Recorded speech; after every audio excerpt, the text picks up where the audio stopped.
leadership. There's nothing wrong with Nigeria. There's nothing wrong with Nigerian water, Nigerian weather, or anything else. He said it's simply a failure of leadership. I think the first thing I would like to do tonight is something very practical that I've been dealing with in my own personal conversations with people since I came here. There are roughly, I think, about 300,000 or so Kenyans in the US, Balos, isn't it? About 300,000 Kenyans. When it came to registering to vote, probably about 10,000 or so registered to vote out of those 300,000 Kenyans. There are about 2 or 3 polling stations. And even then, when it came to the actual voting itself, I don't think 3,000 Kenyans voted in 2022. So let me begin by saying this to you. And even we, as the leaders or aspiring leaders, we can't love your money and the remittances that you're making, but we don't love your contribution. My first challenge to you, wonderful people, is that you need to participate in electing the leaders of Kenya, so that then you can hold people to account. So because I'm a presidential candidate, I took it upon myself to begin conversations with people on how we can make this happen. And this morning I was talking to the people at the mission, and Mr. Mwaura, we agreed that you are going to form a small team that brings together leaders and representatives from other cities in the US so that we can complete a proposal on how we can increase the polling stations in the US from the current 3 to 10 or 15, and then begin a process of sensitizing the Kenyans who are here to participate in the electoral process. Because, my brothers and sisters, whatever we do, unless we are participating in making that decision on who is going to make decisions for us, I mean, what are we going to talk about if you are not participating? We can only whine and dine and complain about it. And I might tell people in Nairobi, for instance, that if the middle class in Kenya actually wanted to change the country, they can change the country. Going to Current Club and having drinks at Current Club is good, but it will not get us to where we want to go. Participating in the process will get us there. We can stay on X, it's a good forum, we can engage, yes, but voting, actually voting and going to vote makes a difference, because that way then you'll be able to take decisions that affect the way in which your country is managed. So my challenge to you, leaders, is that please follow up on this discussion we had with people at the mission to complete a proposal that will be looked at by the IEBC. On front, as leaders who are outside of government, we have already started a process of both petitioning the IEBC and also with a perspective of going to court if need be, to see to it that we have more polling stations here in the US so that you guys can vote. Because it's not, if there was a polling station here tonight in Baltimore, there are more people here who would vote than all those who voted in 2022 from the US in the first place. So this is something I think we need to work on. That's where we need to start from in terms of our participation and so on. So let me go to my brief remarks tonight, and then I am looking forward more to interacting with you and answering questions and giving you my perspectives. And Kathy, I'm going to answer your questions, the ones you asked me about my experience in public service and what I think I'll do differently, as it were. Now, there's nothing wrong with our country. That's where I'll begin. I am one of those people who had the privilege of serving my country in the position of a cabinet minister for 10 years, 2 terms with President Uhuru Kenyatta. That was one of the best times in my life. With all the challenges and the crises, in the Ministry of Interior, for example, 2/3 of the time you operate on adrenaline. Because you sleep with phones on either side of your bed, There is no single night that you'll go through the night without those phones ringing, and none of them calls you to wish you happy birthday or to wish you a good night's sleep. It's a crisis after crisis after crisis. A dam has burst out in Solai, in Nakuru, and it has swept down families. Nobody knows, even at that time when the regional commission doesn't know how many families have been swept down. And that is 11 o'clock at night. From then on, there's no night for you because you have got to gather the country together and make, decisions. Some crazy fellows have probably crossed the border and we have been tracing them and we have lost them. And chances are that they are likely to be terrorists and nobody can trace them. We have lost them a bit somewhere between one point of the border and another. You cannot go to sleep because you don't know where they are headed. Because if they get there before you get them, you know what's going to happen. So have the time. That is the kind of life that you lead. But I want to say this, and this is my testimony. I say this very sincerely from the bottom of my heart. I thank the Lord for every minute, every hour I served. And as I said, it's the best time in my life. We were not, thank you. We were not the most, perfect or ideal group of people. But by God's grace, we were able to do much. And then I got to know the country in ways I never knew it before I went to public service. And enjoy and love my people more than I loved them before I came in, because I came to go into people's lives, you meet ordinary people and their experiences on a day-to-day basis. Some of them are heart-wrenching, others are, inspiring, but it's all in a day's work and it's a very exciting opportunity to serve. And for those of you who were with us last night, I spent a lot of time telling you about some of those experiences and how great they are and so on. So, since independence, nearly 63 years now, we've had self-rule, we've had 3 administrations, actually 4. This is the 5th administration. And in addition to, peaceful transfer of power, we have been relatively stable except for when we have had challenges such as we did in 2007 and when we have had security challenges of one kind or the other. We are the anchor state in East Africa, and on the Horn of Africa, that's how we are perceived. We are the most influential and probably consequential environment within the Horn of Africa. Believe me when I say this to you, because of my exposure and travel, we are some of the hardest working people on the continent. And, we have one of the most educated populations. The reason why people choose us for investment and so on is the leverage we have is the human resource capacity that we have in our country. So by and large, because I always start by telling people that even when we have political contestations and challenges as a country and as a group of people, the last thing we can do is talk down our country, because our country is our only home on earth. And we have a patriotic duty and a citizenship responsibility to always ensure that we draw a line between country and the leaders or the administrations that will come and go and that will change from time to time.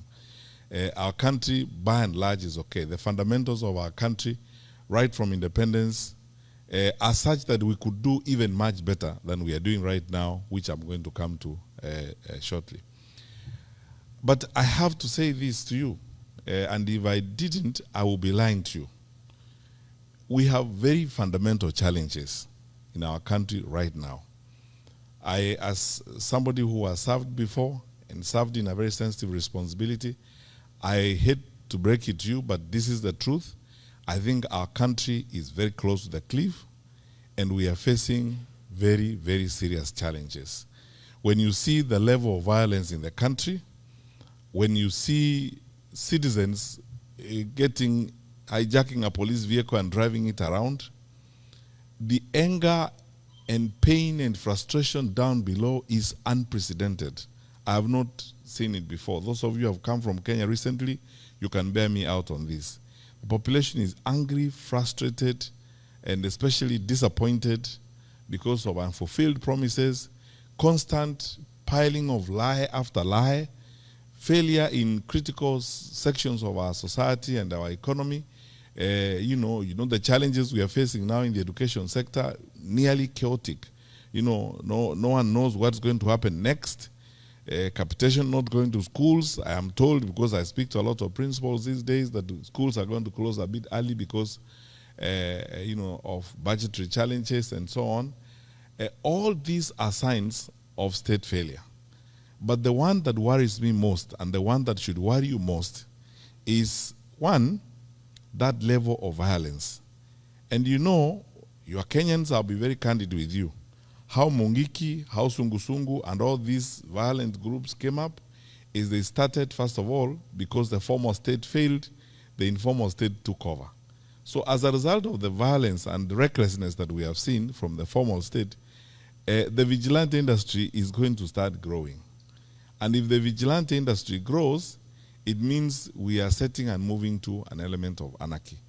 That happens when our leaders are making excuses, and saying, it is this tribe or that tribe. It is the Kikuyus who are trying to destroy government and so on. I said in public the other day when I was in Kiambu that, this has been essentially a history of excuses. In the first year of the administration, they said it's Uhuru and his administration that left us empty coffers, that didn't do anything, and so on. Whole year. The following year, it was Raila and Asmio and the Luos who are bringing maandamano and causing problems. Whole year gone. The third year, it is ni Wakikuyu wanataka kuharibu serikali. The fourth year, it will be ni Wakisi na Wakamba na Waluya wanataka kuharibu serikali, and so on and so forth. That's why I said there's nothing wrong with our country, except that we elected through a democratic process incapable leaders who clearly, sometimes you wonder whether they had a plan to govern or they had a plan to do something else. Because if they had a plan to govern, we will not be in the state in which we are. And now, I want to answer the first question, Kathy, you asked. What would be the difference? I want to be absolutely frank with you. I am here and I am interested in running because I believe that I will offer better management and better coordination of government than what we are seeing.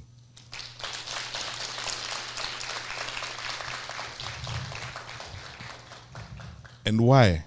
I said the other day in a TV interview that after 10 years of service as a minister, and the last 4 of them spent as coordinator of government activities, I understand government almost like the back of my hand. That what actually needs to be done. Kenyans are not looking for a government to cook 1 million chapatis for them. They are not looking for, Kenyans are not looking for a government to make the bed for them or raise the children for them. Or, the Kenyans are looking for a government that will do one thing. Just wake up in the morning, go put your ass on the chair and work. That's all. Do your work. And don't make excuses. When you're supposed to do the work, don't make excuses and say it's so and so, it's so and so. My commitment, and I've been telling fellow Kenyans that since I put my name on the ticket and I put my hand on this, I'm saying this, hold me to account. I will not make excuses. I will not shirk. I will not hide. I will not fudge. I will not bend from responsibility. I will face responsibility head on and do the right thing. And there's no problem, because you see in Kenya, you have a fantastic institution called the public service. The public service in Kenya has been the basis on which, as a country, we have stood. People go into the public service, they do a fantastic job. Many of them are very professional and very committed people who need, and that's my second point, Kathy, who need trust. Leadership that they can trust. Because the trust deficit in the administration is uncoverable. The distance between what they say and the truth is uncoverable. That people need trustworthy leaders, people they can trust. That if they tell you this is going to happen, it is going to happen. That's why I don't want to spend so much time criticizing others. I would like to spend more time saying, in my view, we would like to have a trustworthy government, a government you can believe, a credible government. Whether it's foreign policy, you know, our country, Kenya, over the years has been known for three things: stability, reliability, and credibility. That you know what we tell you is credible as a government. The reason why we are an anchor state in the Horn of Africa and in East Africa is because our neighbors trust us. Over the years, they have trusted us. The largest UN office in the south is in Nairobi. We have very credible relations with the United Nations High Commissioner for Refugees. How on earth can we be the ones arresting opposition leaders and returning them at night to their countries? These things are hurtful to our image as a country. They affect our citizens, especially those of you who live outside the country. If today you were a consultant, a Kenyan consultant in Khartoum, working for a UN agency, how would you be comfortable when that government probably thinks you are a citizen of a hostile country? And it is unnecessary, the things we need to do. So, Kathy, I think the difference would be, I am interested in, and I believe there are many people in Kenya who are looking forward to honest and trustworthy leaders, people they can believe and people they can trust. All of you wonderful people grew up in an environment where you know viongozi wa kitaifa, wakubwa wa serikali, wakizungumza mahali pale waseme, kuanzia mwaka ujao, mpango wa elimu utakuwa namna hii. Kila mtu anaamini hakika, hivyo ndivyo itakuwa. Lakini tuseme ukweli, leo watu wakisimama pale, ahadi tumepata ahadi kama maelfu sijui 15 na hakuna hata moja, nothing. In 2022, just before the elections, I was invited to a meeting by Archbishop Ole Sabit and the Anglican bishops. And I spoke to them, this video clip that has been doing rounds all over. The bishops asked me questions about, you know, the budget, saying 5 billion, 2 billion to see border, I don't know which billion is to who. They asked me, I said, these are lies. You're just being lied to. I said that 3 years ago. And Kenyans, it has come to pass. And I said, the Chief Justice invited us to a meeting in Naivasha of the National Council for Administration of Justice. Everybody was in the room, including judges of the Supreme Court and the DPP, the entire justice sector was there. Then I was asked, including the late Chebukati who attended the meeting, I was asked this question about money and campaign finance.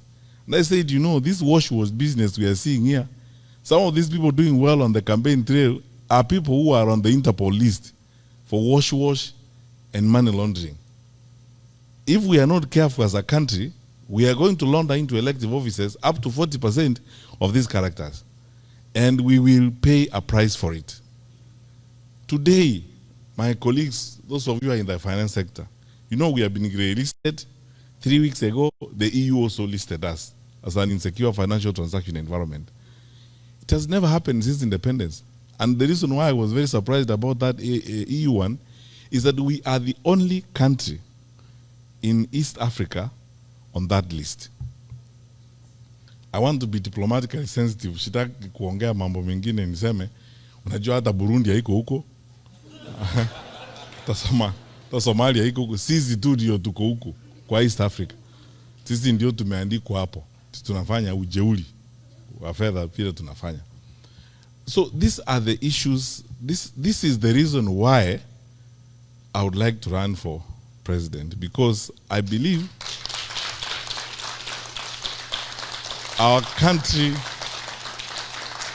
deserves and should get better. Our country deserves and should get better leadership, in my view.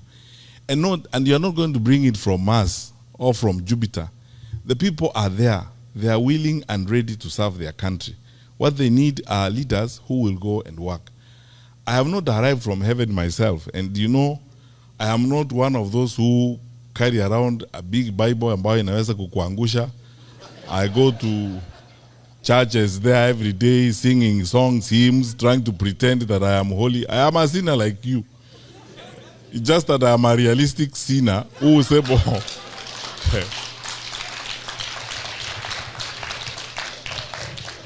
who would like to do his work and get his work done. That is it. Who will not make excuses when I'm supposed to deliver services, and who is willing to level with the people of Kenya and tell them the truth, as it were. We know when Gen Z happened, the demonstrations against Finance Bill 2024 in June 2024. First of all, I asked very many people, and you know, the privilege I have is that you cannot hoodwink me. I think, as someone said in this room, the late John Michuki and myself are probably the most consequential ministers of security in independent Kenya. I was there for 5 years. I know our capacity and I know what we will do. How was our parliament overrun in broad daylight, and parliament is 2 kilometers from State House? So, and then MPs were scampering for life. What is shocking to me to this day, honestly speaking, and you Kenyans, I mean, this is something you should ask yourself questions and answer. No one has asked the question, what actually happened and why? Because in ordinary circumstances, we should have had an all-parties parliamentary inquiry, where all parties come together, have a parliamentary inquiry. In fact, if I was president that time, I would have worked with the leader of majority and worked with the speaker to have an all-parties parliamentary inquiry. Why? It would have even given me an opportunity as president to listen to the Gen Z and to have an opportunity for them to ventilate so that I understand what is actually going on, have the parents come there, and it would have given us an opportunity as a country to do deep dive and soul searching on what we had not done that caused Gen Z to get to that point. So, we did not do it because viongozi wa kitaifa think they know everything. Then 25th June came, 2025. We lost more lives. Then Sabasaba came. We lost more lives. And my brothers and sisters, we cannot continue that way. That is not how we are supposed to live. And in all that, you can see irresponsibility, dereliction of duty, recklessness. And it's best demonstrated by the language you have heard leaders use and the sentiments that you hear leaders using. I was shocked in this day and age, 63 years after independence. There's somebody who talks about tribes. Where do you live? I mean, those things, nobody talks about those things anymore. I asked some friends last night where we were having dinner, which one of us goes to hospital in Kenya and you are sick, you are very, very sick, you are shivering in your car, but then you ask people, please check on the list, what's the tribal background of the doctor on duty before I go in? Because you just get in, you are treated, and sometimes you don't even know the ethnic background of the fellow who's treating you. But until you are treated, you go away. Why should it matter? When you walk to a bank, for example, in Kenya, you go to Equity or a family bank, you want services, you go to the teller. Do you first of all ask, by the way, where do you come from? Before you ask your money. It's transactional. You just fill out your papers or you discuss your loan and you go away.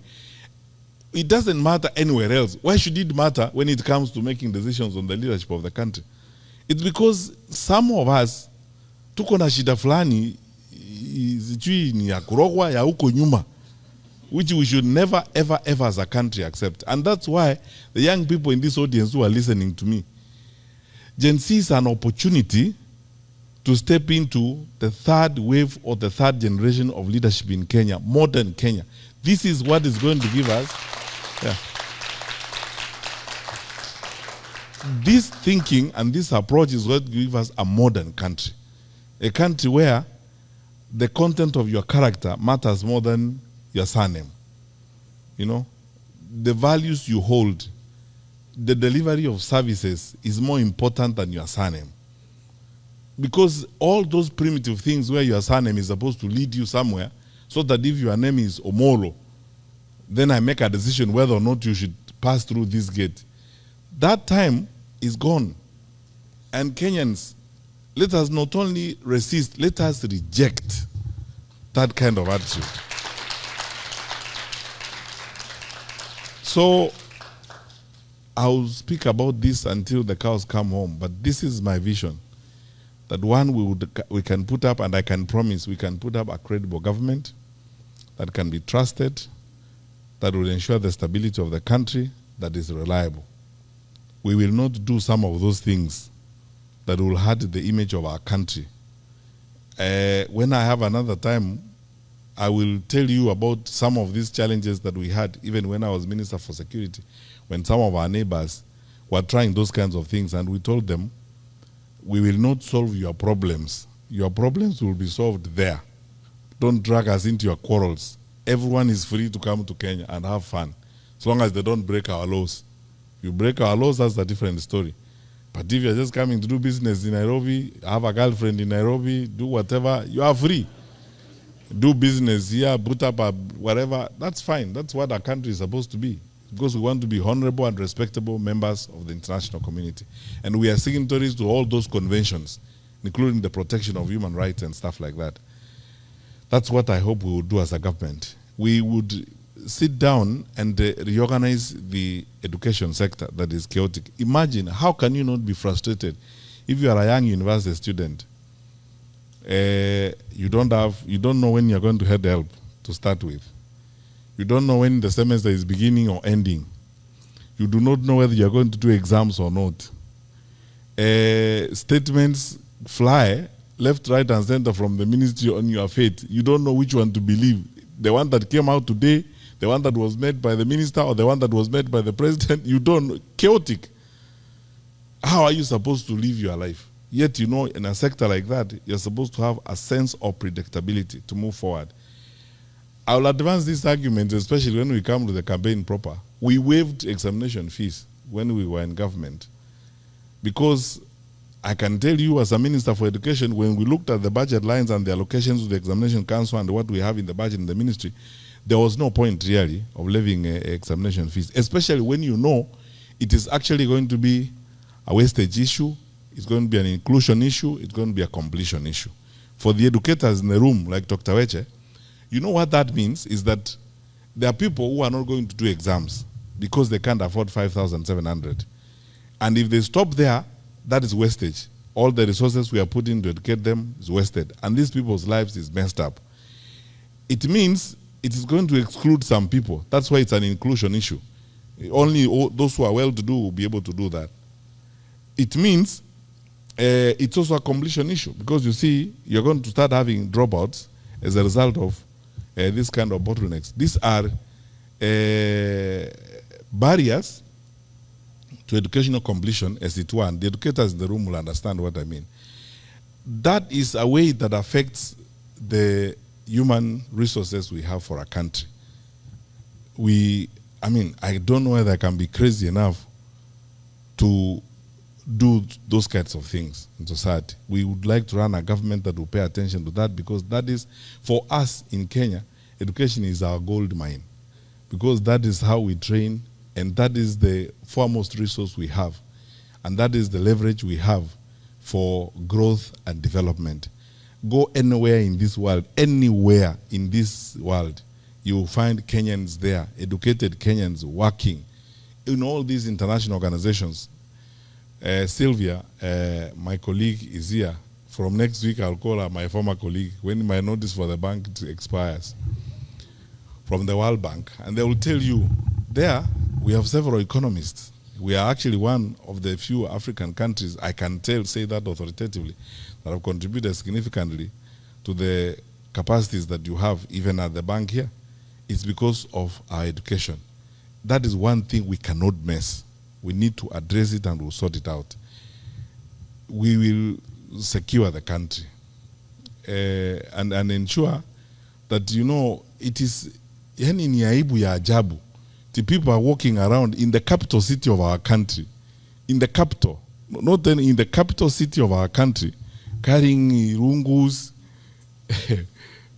and the sticks and kicking doors, businesses, and so on. There are banana republics that are better than that. We cannot allow that. My brothers and sisters, let us all come together and ensure this does not happen as we go forward, so that we strengthen ourselves and strengthen our country. But you know, finally, and this is the last segment of my remarks tonight,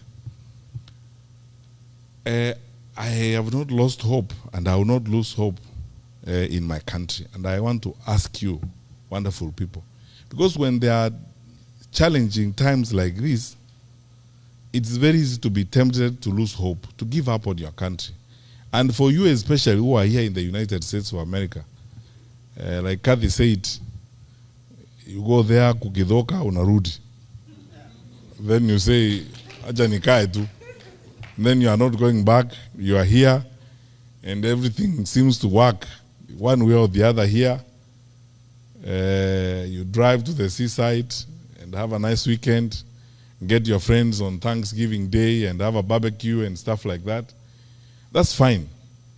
But look, even this one was built and it got here because people made sacrifices. So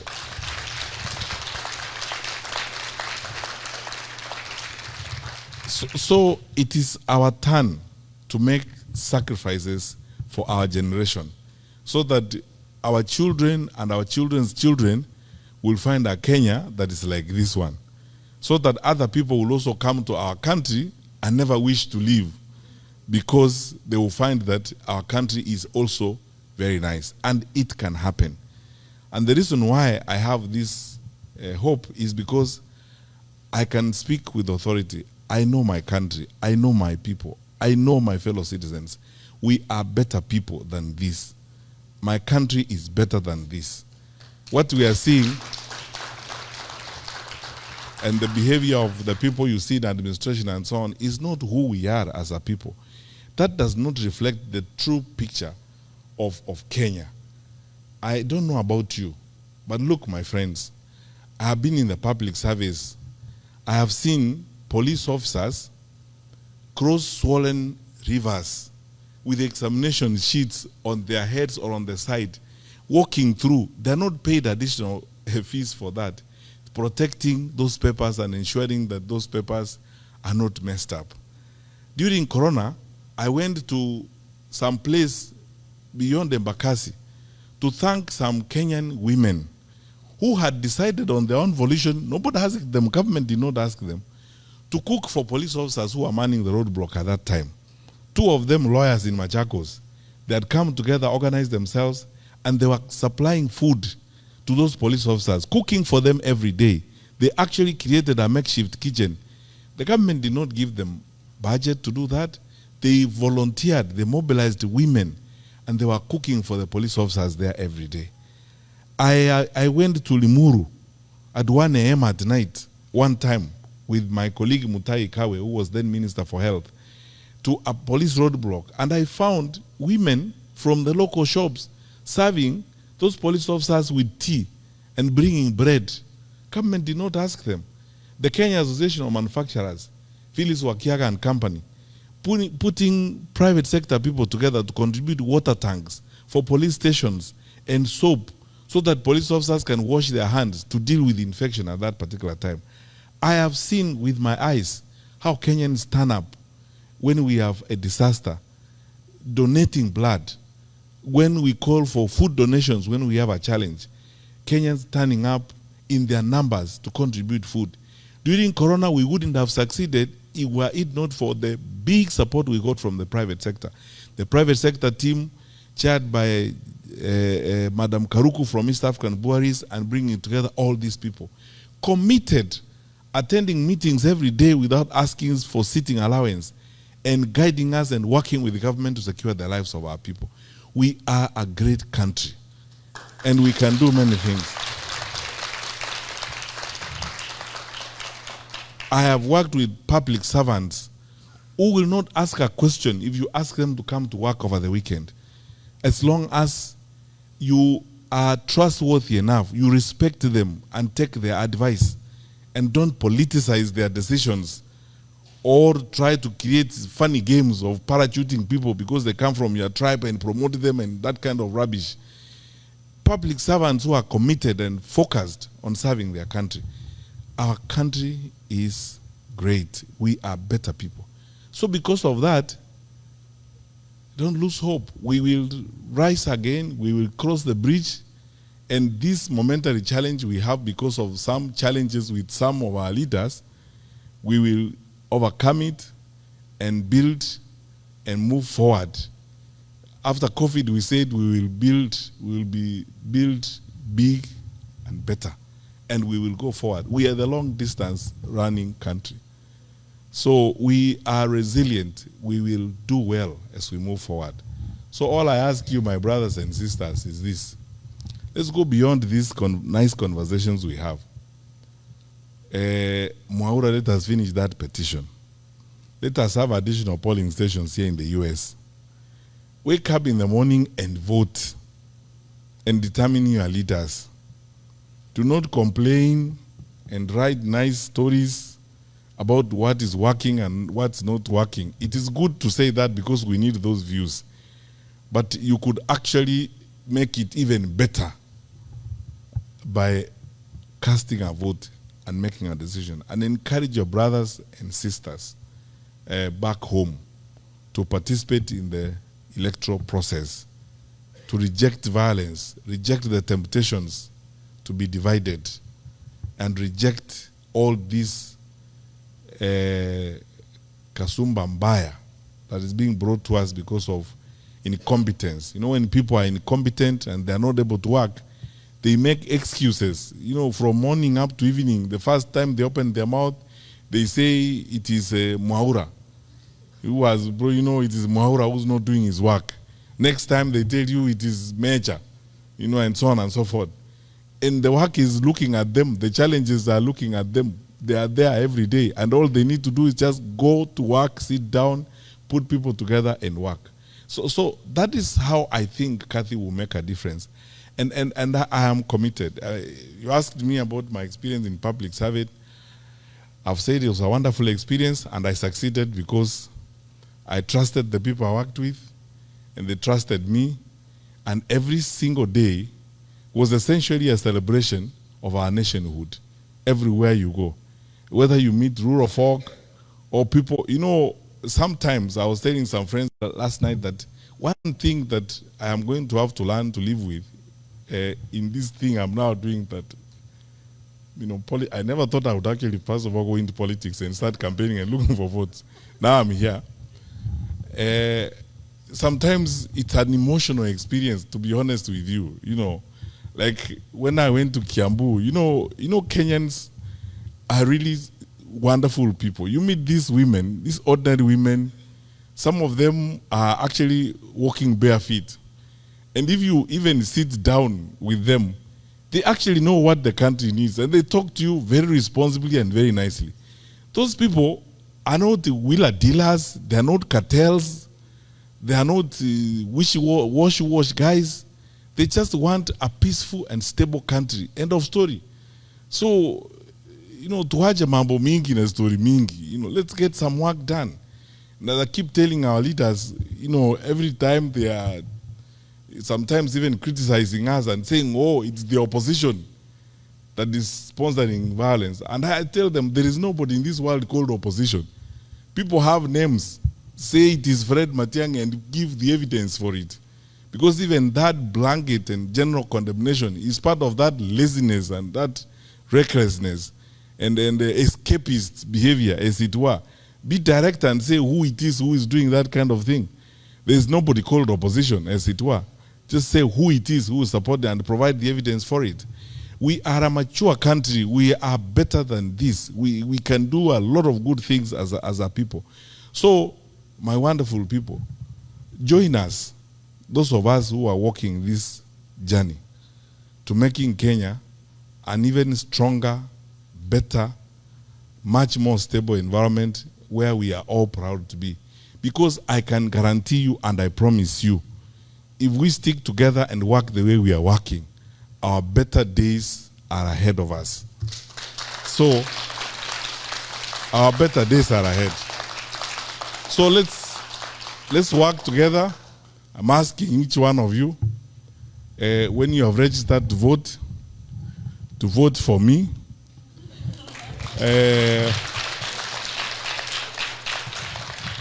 But I don't put a full stop there.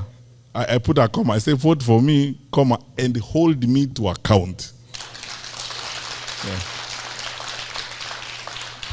And hold me to account. Because this, I am not given to those types of stories. I used to enjoy driving in schools, even at 6 in the morning, and hanging out with the teachers and